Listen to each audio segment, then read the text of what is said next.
வணக்கம், வாழ்க வளமுடன். அன்பர்களே, துலாம் ராசி அன்பர்களுக்கு கார்த்திகை மாத வழிபாடு எப்படி இருக்குன்னு பாத்தீங்கன்னா, கார்த்திகை மாதம் எப்படி இருக்கும் அப்படின்னு பாத்தீங்கன்னா, கார்த்திகை மாதத்தில் துலாம் ராசிக்கு புதிய வண்டி வாகனங்கள் அமைப்பு வரக்கூடிய வாய்ப்பு இருக்கு. அதே மாதிரி இந்த செல்போன் எல்லாம் புதுசா வாங்கக்கூடிய வாய்ப்பு, செல்போன் வந்து என்ன சொல்லலாம், அது ஏதாவது சர்வீஸ் பண்ணக்கூடிய வாய்ப்பு. அதனால செல்போனை ஜாக்கிரதையா வச்சுக்கணும். அதே மாதிரி பணம், பேங்க் லோனு விஷயங்கள் எல்லாம் கொஞ்சம் திருப்தியா இருக்கக்கூடிய சூழ்நிலை உருவாகும். தொழில் மாற்றத்துக்கு உண்டான பேப்பர் டாக்குமெண்ட் எல்லாம் சரியாகும். அதே மாதிரி ஏதாவது பரீட்சை எழுதக்கூடிய வாய்ப்பு இருந்ததுன்னா பரீட்சையில வெற்றி கிடைக்கும்.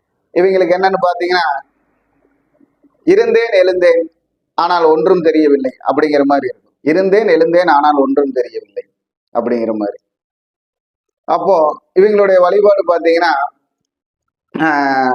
அதாவது கார்னரா இருக்கக்கூடிய தெய்வ வழிபாடு, கார்னரா இருக்கக்கூடிய இடம், திருப்பு முனையா இருக்கக்கூடிய இடத்துல கார்னர்ல என்ன தெய்வம் இருக்குது, அம்மனா இருந்தாலும் சரி, கணபதியா இருந்தாலும் சரி, முருகனா இருந்தாலும் சரி கும்பிடலாம். அவங்களுக்கு நல்லது நடக்கும். அதே மாதிரி இந்த ஊமத்தன் செடின்னு சொல்லுவாங்க, ஊமத்த செடியை டெய்லி வெட்டி போட்டு போறது இவங்களுக்கு நல்லா இருக்கும்.